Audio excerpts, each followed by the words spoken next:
jolly and fit. Some have a well-bred air or a well-honed wit. Each one's a jewel with a singular shine, a work of art with its own rare design.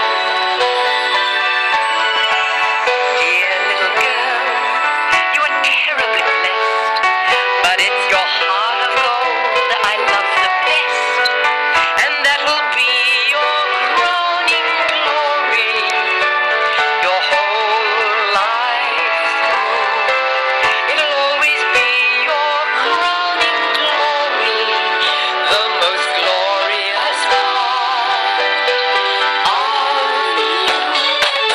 What did you do?